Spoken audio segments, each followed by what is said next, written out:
Well, good morning and welcome to Elevenses. Again, I'm Kevin Williams of Survival Skills Rider Training. It's show number 199. It's the 22nd of December. Last night was the longest night, which means the bad news is that winter's nearly over and all we have to look forward to is spring. And as you can see, I've made a little bit of an effort to be festive today. So, what have we actually got to cover in today's show? Well, quite a lot. We have a scam which involved a man breaking his own finger to claim compensation from a motorcyclist. Sunra, the moped manufacturers, are moving to cover the reduction in the EV grant. Toronto Bike Show has been cancelled due to Omicron. French e-bike manufacturers are actually doing the reverse of most bike manufacturers these days and bringing production home. Ducati have debuted their prototype MotoE bike. Poimo are showing off something rather unusual in the e-scooter department. And if you fancy your very own Batbike, you can buy one that's going under the hammer if you're out in the US. Oxford products appear to have been baffled by science as they present their zero gravity bike stand or something. I've forgotten what it's called now, and get the maths wrong. Anyway, we'll have a look at that. And I'll just we'll finish off with a a cheaper bar mount for your devices. And then we'll look at today's better biking tip, which is all about the throttle and turn technique and avoiding what I call the grip trap.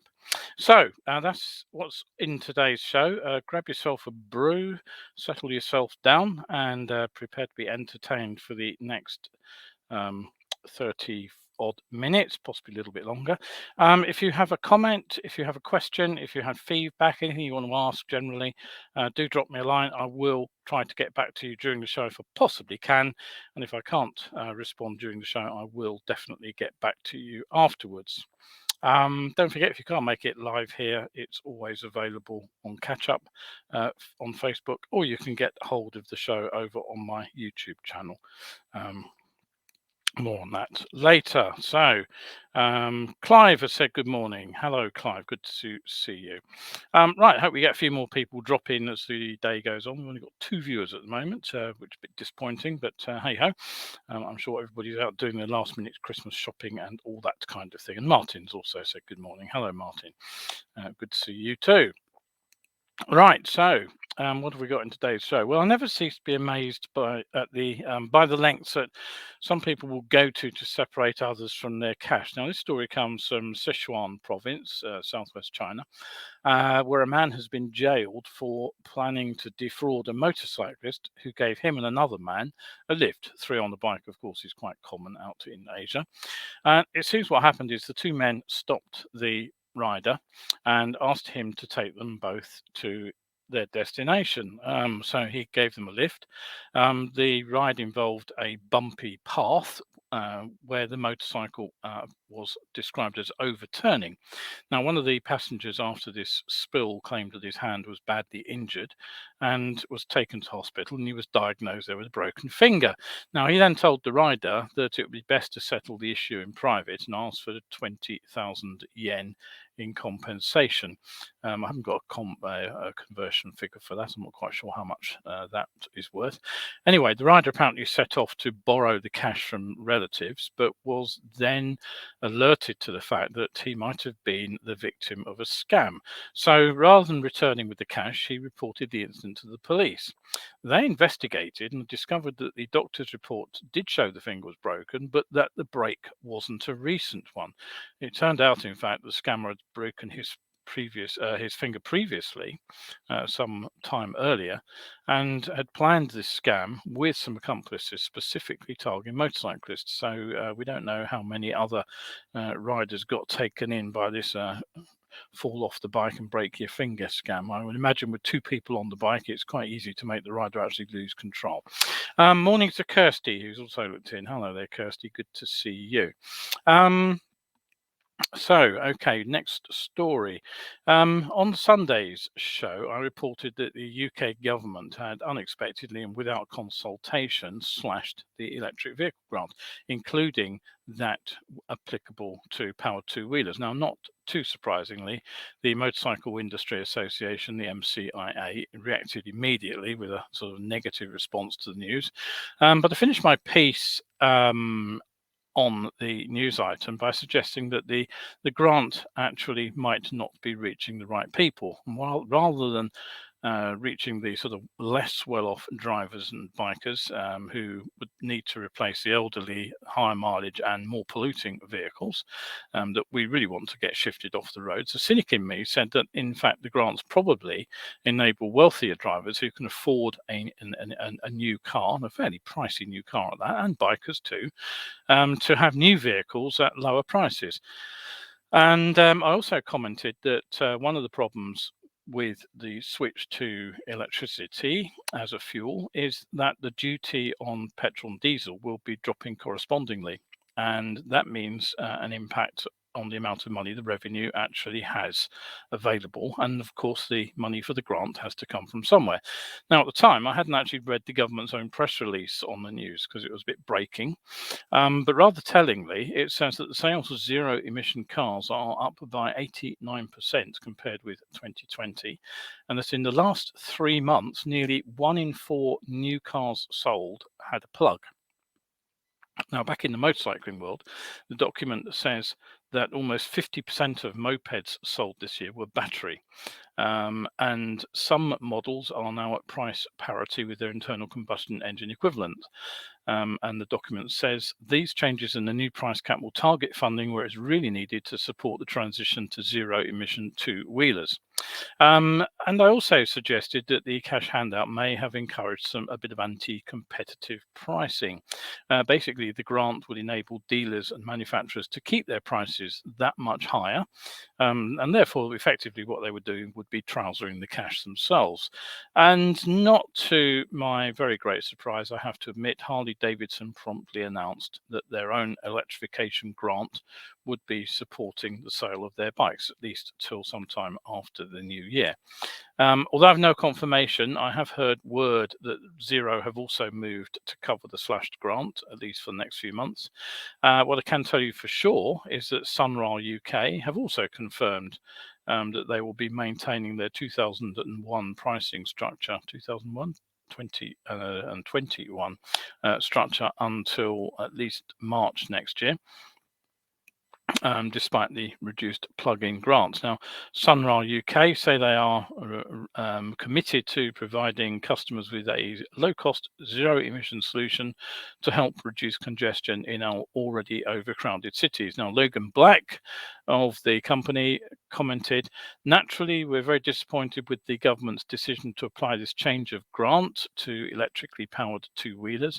This announcement has been compounded by receiving no notice, leaving dealers and consumers confused. Whilst there is a degree of logic in reducing the grant incentive for high-value electric cars, applying the same constraints to entry-level EV motorcycles, like those of the Sunra range, appears to conflict with the grant's original mission statement. Now, as you can see, I actually agreed with that assessment in last week's show. I said very much the same, and that if the government are truly behind a two-wheel transformation of short-distance commuting to electric vehicles, then supporting the inexpensive entry-level machines makes more sense than throwing cash at expensive bikes that probably won't be used to get to work. Anyway, the Sunra range, they say, remains competitively priced, starting at just $2,199. So as you can see, the idea that electric mopeds are expensive just doesn't add up. Right, okay, so what have we got for you going on in the world? Well, the one thing I want to remind you of as we're coming up to the Christmas holiday period, of course, is that the Survival Skills gift vouchers are still available. If you're looking for a very last moment biking present, maybe the gift voucher is something that you might like to take a look at. The vouchers are available to use against online coaching, so anywhere in the world you can use them, or of course my face-to-face on-road training, and they're usable anytime up to the end of November next year, so you've got plenty of time to redeem one. And the really good news is that they're worth more than they cost. So if you, for instance, buy the £80 gift voucher, it's worth £100 when you come to redeem it against the training course. You don't have to give them to other people, of course. If you really want to, you can keep one for yourself. So the gift vouchers are available from my Ko-fi page. The link is in the header for the show. So do pop over there, take a look, and if you need a last minute Prezi, maybe that's the answer for you. So there we go. Now, Omicron is obviously on the rise again, and over in Canada, the country has just experienced the highest one-day rise in new COVID-19 cases in 7 months. And unfortunately, the Toronto Motorcycle Super Show has had its planned January dates cancelled. And the news of that was announced on the Facebook page on Monday. And it said, unfortunately, due to the rising cases of the Omicron variant and increasing restrictions being implemented at this time, we will not continue on with the January dates. This was a difficult decision to make with the show just under 3 weeks away, but given the rapid rise in COVID numbers in Ontario and elsewhere, it's reasonable to assume that additional restrictions could be implemented leading up to the show, adding even more uncertainty to a rapidly changing situation. In the light of this, we feel the best interests of our exhibitors and guests would not be served if we were to go ahead with the show in January. Sadly for the Canadians out there in Toronto, it's actually the third show in a row that's fallen foul of COVID-19. They also lost the 2020 and the 2021 shows. Now, interesting story here. Over the last couple of decades, you probably know that there are many motorcycle manufacturers that have moved their production out of their own country to places where it's cheaper to build bikes. One of the first bikes that I know of that was built out of the home countries was the humble CG125. Which back in the 80s, if I remember correctly, there were for a number of years actually came from Brazil rather than from Japan, from Honda's plant there. So Triumph here in the UK are a good example of a company that's recently shifted all its production, and just the R&D department of Triumph is due to remain here in the UK actually, with the final production lines heading out. They've either gone or they will do very soon. I think they're going to Thailand and Brazil. And even Honda, of course, now make relatively few bikes in Japan. Most of their production is offshore. So it was with a little bit of surprise that I read earlier this week that the French electric scooter manufacturer Red is relocating their production to France. Let's give you a quick pic key of the bike itself. Here it comes. There it is. Founded in 2015, Red Electric. They initially specialized in what they called last mile delivery. It was commercial sales they were looking for with these electric mopeds. But in 2020, they decided that they needed to take on a more consumer-centric approach and address the need of commuters. And so that is their product. Quite a nice-looking little machine. It's especially relevant, of course, due to the fact that Paris has laid out very strict guidelines for gasoline-powered vehicles to be phased out, and I believe other French cities are looking at following suit. So the Model E range of motor scooters there, which you can see, electric scooters, are the result of that initiative. Now, production was originally outsourced to Asia, but Red has now decided to bring their production back to France, and the Model E range will be manufactured by a company known as Castagna, and they're based in the Pays de la Loire. And what they plan to do is build up to 10,000 scooters a year at a brand new 44,000 square meter factory in Le Mans. I'm sorry, I'm doing a pretty patella and getting my numbers wrong. Following the announcement, Red Electric's deputy CEO, and I need a deep breath for this, Bertrand de la Tour d'Avergine. He stated, "This is a major turning point for Red Electric. Assembling in France is an exciting challenge which involves the creation of numerous direct and indirect jobs. We're reviewing our entire supply chain in the shortest possible way because, in our opinion, a French manufacturer can only be produced in France. So probably a bit of a shame that Triumph aren't thinking the same way. Okay, so just to remind you, if you head over to my YouTube channel, which is Survival Skills UK, don't forget that all important UK. If you miss the live shows, which go out at 11 on Sundays and on Wednesdays, you can pick up all the old shows all over there, listed in the Elevenses channel. You can, of course, watch them and catch up here on Facebook too if you want. But if you're over on YouTube, do take a look at my 60-second safety videos too. So, okay, on with the news. The FIM recently announced that Ducati were to be made the supplier of choice for MotoE, the electric motorcycle racing season. And now the 2023 V21L electric motorcycle prototype has been shown off at Misano circuit. That's the Marco Simoncelli track, ridden by Michele Pirro. Let me just again get a picture of the bike up for you so you can have a look at it. There it is.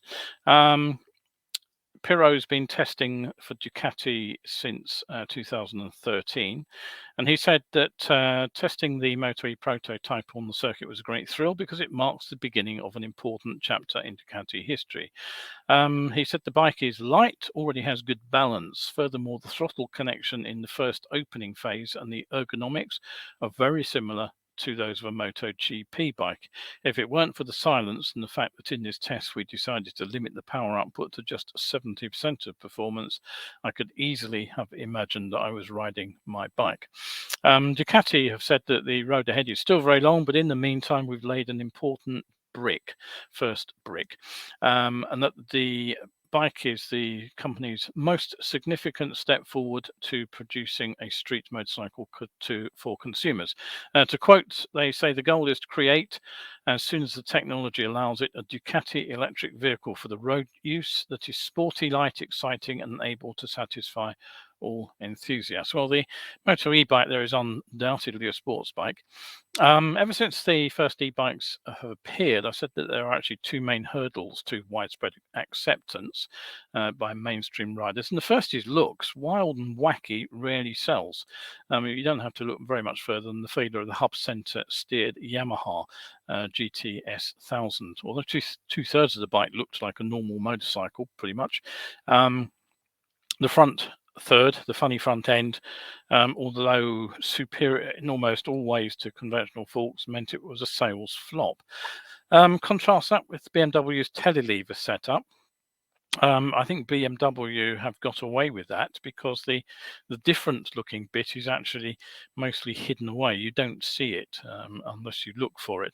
And one of the things I think about e-bikes is, generally speaking, many of the manufacturers have tried to reinvent the motorcycle, either to make it something completely different or to sort of call on styling from the past, the sort of hipster look. And I don't think it's entirely surprising that many of these bikes don't sell particularly well, or at least have stayed sort of prototypes. The other problem, as I've discussed on many times, it's not the performance that's the problem. That bit is relatively easy to solve. You just fire a lot of electricity through a big motor very quickly and you get all the performance in the world. The problem is actually pushing that motor around, and that's down to energy density issues. You can't combine lots of performance with a small battery and weight and lots of range at the same time. So you'll be pleased to hear that Ducati is saying that maximum effort is being put into reducing the size and weight of the batteries whilst increasing their range. So let's hope that all pays off. We have a comment. I'll just come to that. Paul Valensbury says, good to see I'm embracing the festive spirit. Absolutely, Paul. Good morning to you. Yes. Okay. So, of course, if you are one of the oddballs who wants something very odd, then maybe this, whoops, that's the wrong button.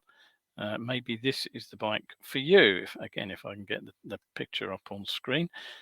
Everything's moved. There we go. Let's try and show you that one. So I've got too many clicks here. There we go. That is the Poimo electric scooter. Now, if it looks a little bit weird, that's because it is a little bit weird. It's actually not just portable, it's actually inflatable. And the idea is that you can let the bike down and then just fold it up basically and stick it in your backpack. And then again, maybe not, because it's said to be made from the same material used in airbeds. Now, if you've ever spent the night on a gradually deflating airbed, then the thought of riding a bike that's still going flat underneath you may not appeal. Riding a deflating motorcycle would bring a whole new meaning to the expression range anxiety. And I can just imagine a call to the AA. My bike's gone flat. You mean you have a puncture? No, the bike's gone flat. Oh, it's an electric bike and you're out of power. No, the bike's inflatable and it's gone flat.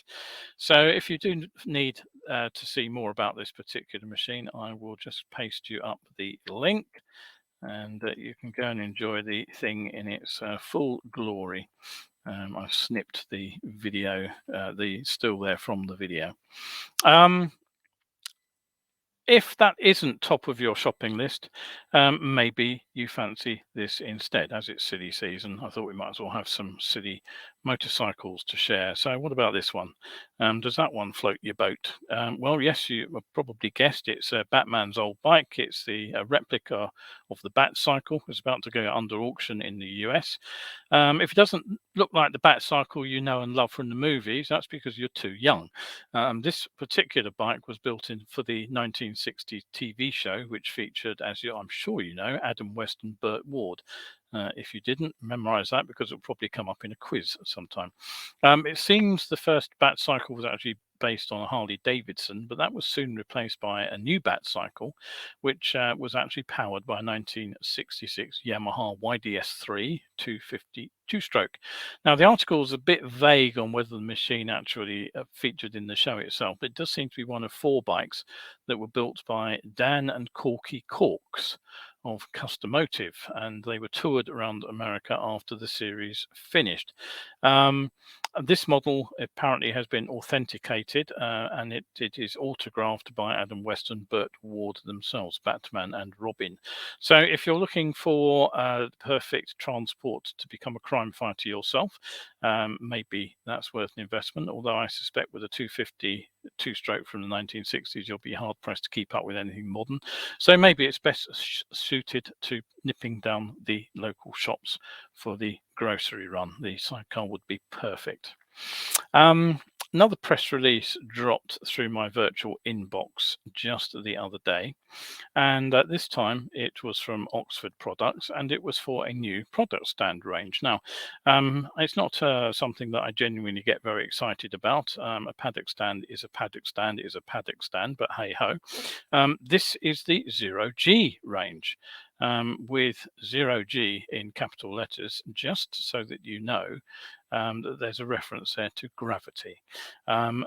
Now, we're told it's engineered using the latest CAD technology and 3D modeling techniques. Well, seeing as engineering designs are 3-dimensional and have been basically since the first engineer ever managed to draw a perspective diagram, that's hardly a great step forward.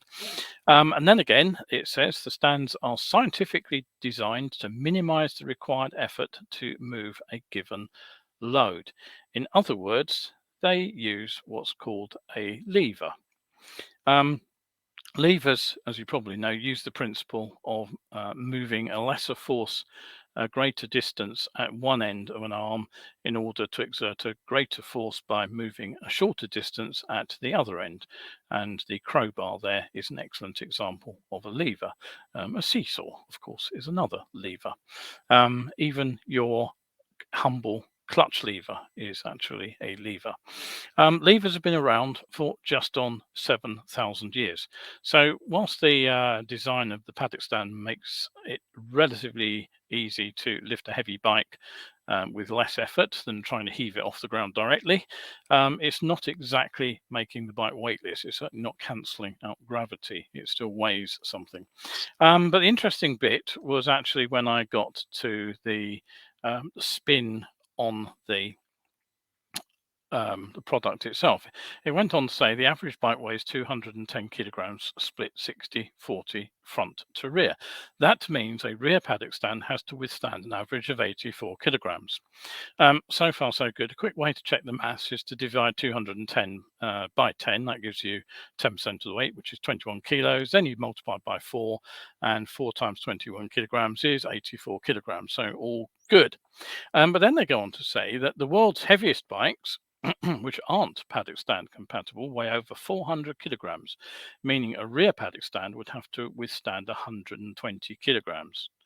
Do the maths. 400 divided by 10 is 40, multiplied by 4 is 160 kilograms, not 120 kilograms. So the rear stand needs to support 6 times 40, that's 240 kilograms. Now, here's the good news. 0G paddock stands are all rated to 300 kilograms. So they say that gives you a big safety margin. Now, it's actually lucky for them they got the maths wrong, because if the front really had been only supporting 120 kilograms, as they claimed, the rear would have been left holding up 280 kilograms. And suddenly, with a stand rated to 300 kilograms, that 20 kilogram margin doesn't look quite so safe, does it? Okay, paddock stands.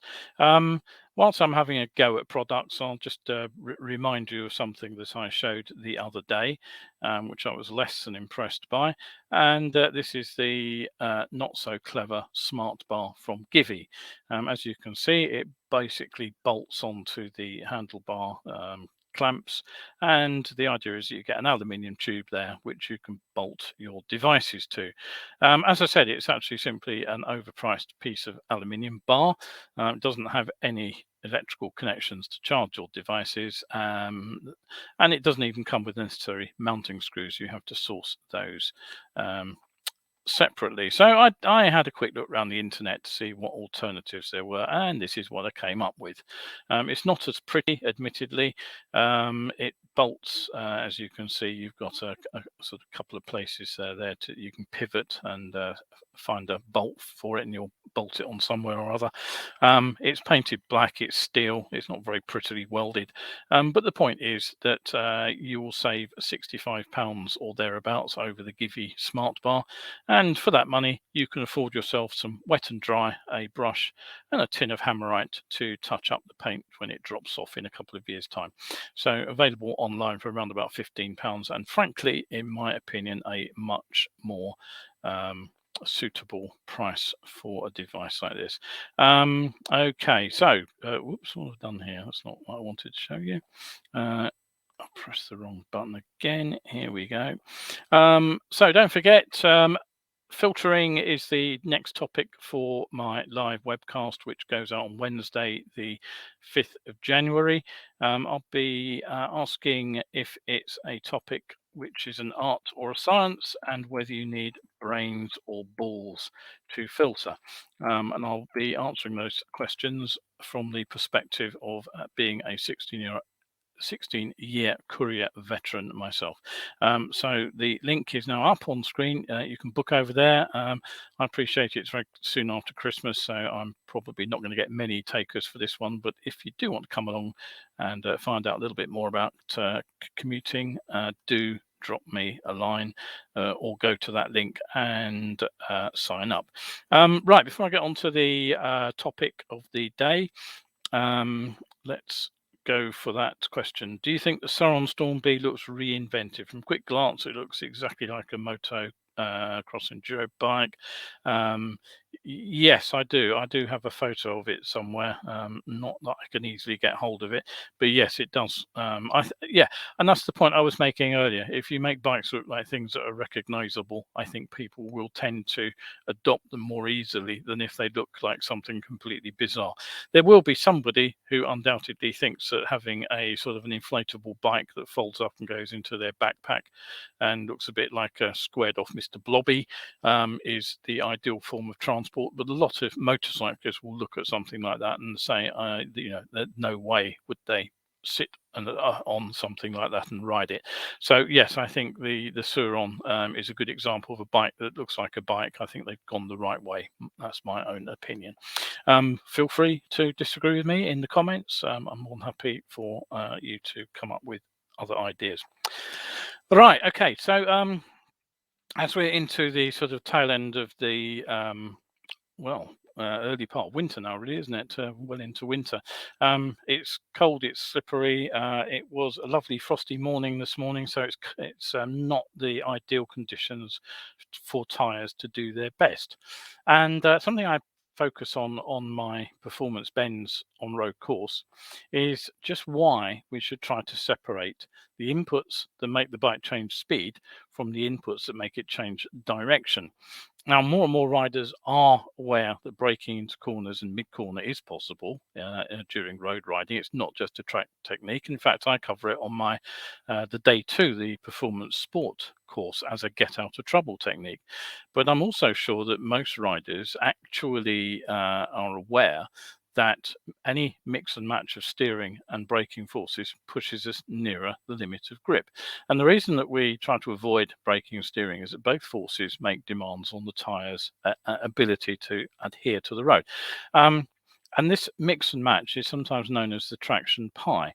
So if you imagine that you're looking at a nice sort of pork pie or something, you can take draw a line from the middle of it, and you can go all the way out to the crust on one side. And if you go sort of imagine at 90 degrees, you can take a big chunk out for one direction, but obviously there's less left for the other direction.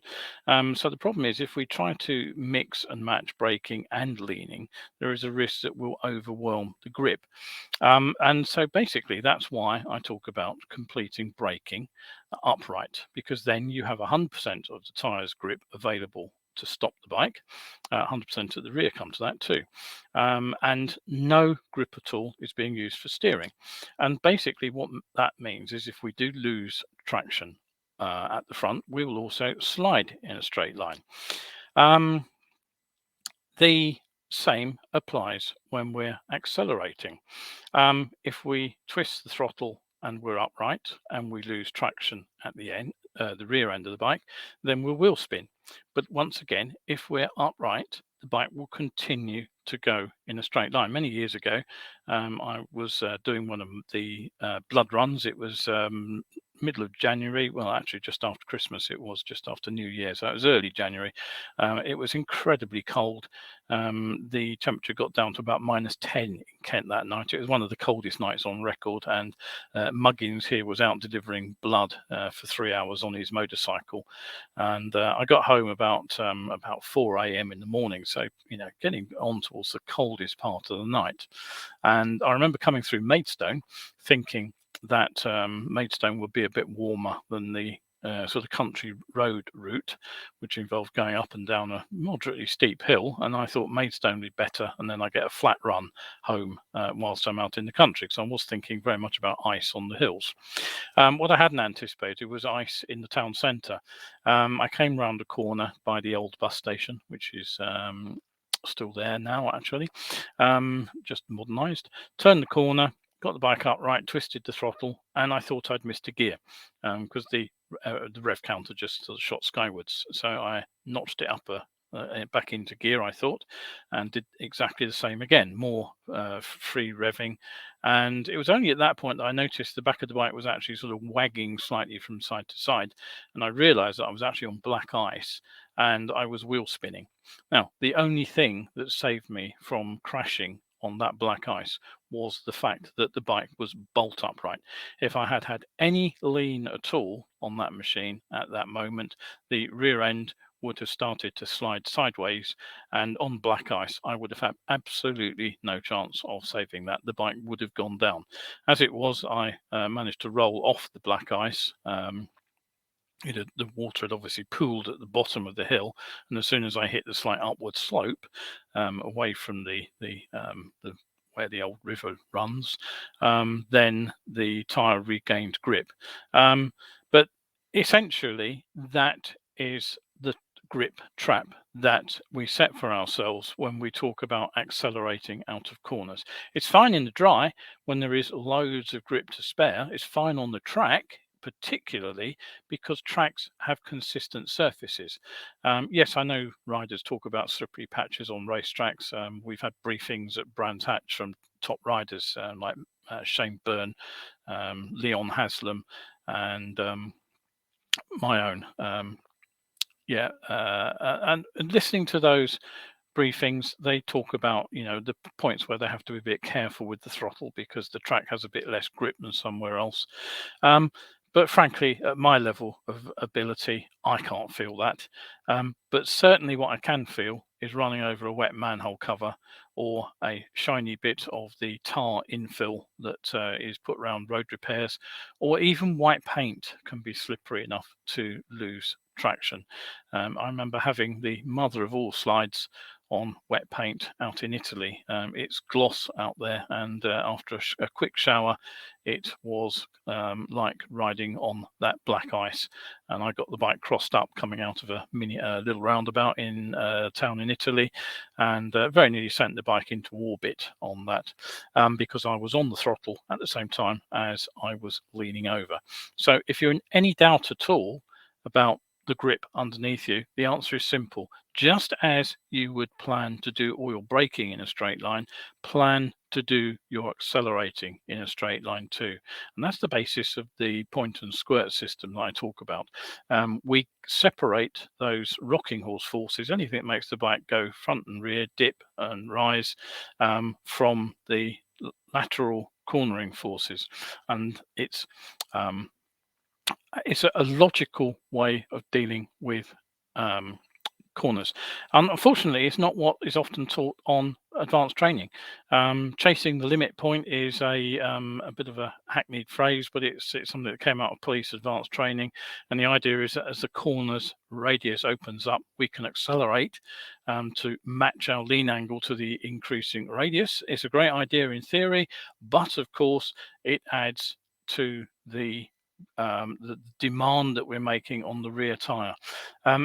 Even if we don't open the radius, we're still often advised to accelerate as we see our way out of the corner. And the problem is, as I've explained, you will be eating into the tire grip. If you cross the line, you will spin the back end up. And then if you're not very good indeed, you will suffer a slide. Now, does traction control sort this out? I'm not sure.